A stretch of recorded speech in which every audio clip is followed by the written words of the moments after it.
ದೇಶದ ಮಕ್ಕಳು ಮೊಬೈಲ್ ಇಟ್ಕೋಬಹುದು, ಸೋಷಿಯಲ್ ಮೀಡಿಯಾ ಮಾಡಂಗಿಲ್ಲ. ಹಂಗಾಗಲ್ಲ ಸರ್. ಚೀಫ್ ಮಿನಿಸ್ಟರ್ ಹೇಳ್ತಿದ್ದಾರೆ ಮೊಬೈಲ್ ಇಟ್ಕೋಬಹುದು, ಹಂಗಾಗಲ್ಲ. It's not possible.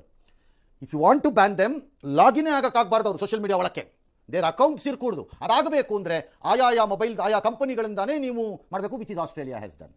ಆಸ್ಟ್ರೇಲಿಯಾ ಅದನ್ನು ಮಾಡಿ ಪ್ಯೂನಿಟಿವ್ ಮೆಥಡ್ಸ್ ಅಂದರೆ ಫೈನ್ಗಳನ್ನು ಇಟ್ಟಿದ್ದಾರೆ. ಎನಿ ಪ್ಲಾಟ್ಫಾರ್ಮ್ ವಿಚ್ ವಯೋಲೇಟ್ಸ್ ಅದಕ್ಕೆ ದುಡ್ಡು ಫೈನ್ ಕಟ್ಟಬೇಕಾಗಿ ಬರುತ್ತೆ ಆಮೇಲೆ. ಹಾಗಾಗಿ ಅವ್ರಲ್ಲಿ ಬ್ಯಾನ್ ಮಾಡೋಕ್ಕಾಗಿದ್ದಾರೆ. ನೀವು ಹೀಗೆ ಮಾಡ್ಲಿಕ್ಕೆ ಬರಲ್ಲ ಅದನ್ನು. But it's A good thought, ನಾನು ಬ್ಯಾಡ್ ಥಾಟ್ ಅಂತ ಹೇಳಿಲ್ಲ.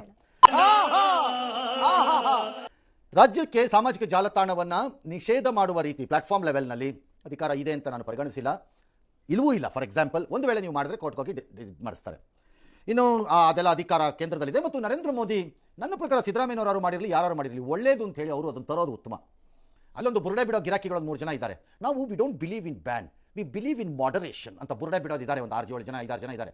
ಒಂದು ದಿನಾನು ಓಟ್ಗೆ ಒಂದು ಗಲ್ಲಿಗೆ ಹೋಗ್ಬಿಟ್ಟು ಕಾರ್ಪೊರೇಷನಲ್ಲಿ 2 ಓಟ್ ತರಕ್ಕೆ ಯೋಗ್ಯತೆ ಇಲ್ದಿರೋ ಕಚಡಗಳೆಲ್ಲ ಇದ್ದಾರೆ ಕೇಂದ್ರ ಸಂಪುಟದಲ್ಲಿ 3-4 ಜನ. ದೇವ್ರು ನಿಂಗೆ ಒಳ್ಳೇದು ಮಾಡ್ತದ,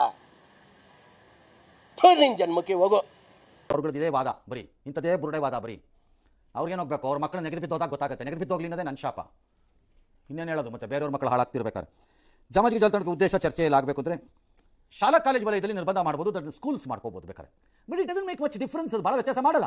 ಶಾಲಾ ಕಾಲೇಜಿನ ಸಂದರ್ಭದಲ್ಲಿ ಅವರು ಕ್ಲಾಸಲ್ಲಿ ಇದ್ದಾಗ ಯೂಸ್ ಮಾಡೋದು, ಹೊರಗೆ ಬಂದ ತಕ್ಷಣ ಚುಚ್ಕೊಂಡು ಕೂತ್ರೆ ಏನು ಪ್ರಯೋಜನ? ಹೂ ಸ್ಟಾಪ್ಡ್ ಯು? ನಿಮ್ಮನ್ನು ತಡೆದಿರುವವರು ಯಾರು? What is the use? ಏನೋ ಮಕ್ಕಳ ವೆಬ್ಸೈಟ್ಗೆ ಲಾಗಿನ್ ಆಗೋ ವ್ಯವಸ್ಥೆಗೆ ನಿರ್ಬಂಧ ಹಾಕೋದು, that's exactly what I said. ಅಲ್ಲಿ ಹೋಗ್ಬೇಕಾದ್ರೆ ಅಲ್ಲಿಗೆ ಹೋಗಬೇಕಾಗುತ್ತೆ. ಆಲ್ ರೈಟ್, ನೋಡೋಣ ಮುಂದಕ್ಕೆ ಏನಾಗುತ್ತೆ ಅಂತ. ಪೋಷಕರಿಗೆ ನೀವು ಜಾಗೃತಿ ಮೂಡಿಸ್ಬೇಕು ಅಂತ ಇದೆ.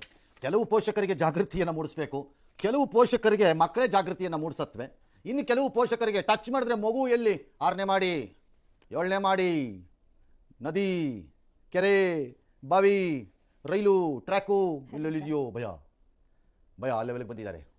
ಇನ್ನು ಕೆಲವು ಮಹಾನ್ ಗಿರಾಕಿ ಪೋಷಕರುಗಳು ತಾವು ನಿಮ್ದಾಗಿದ್ರೆ ಸಾಕು ಅವರೇ ಕೊಟ್ಟು ಕೂತಿರ್ತಾರೆ.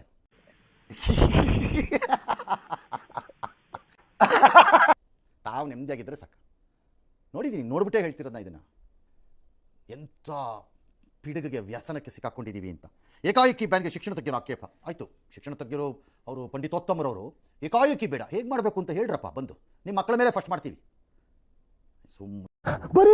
ಬರೀ ಡೌಗಳಿಂದ ಇದೇ ಈ ದೇಶದ ಕತೆ. ತಜ್ಞರು ಒಳಗೊಂಡ ಸಮಿತಿಗೆ ರಚನೆ.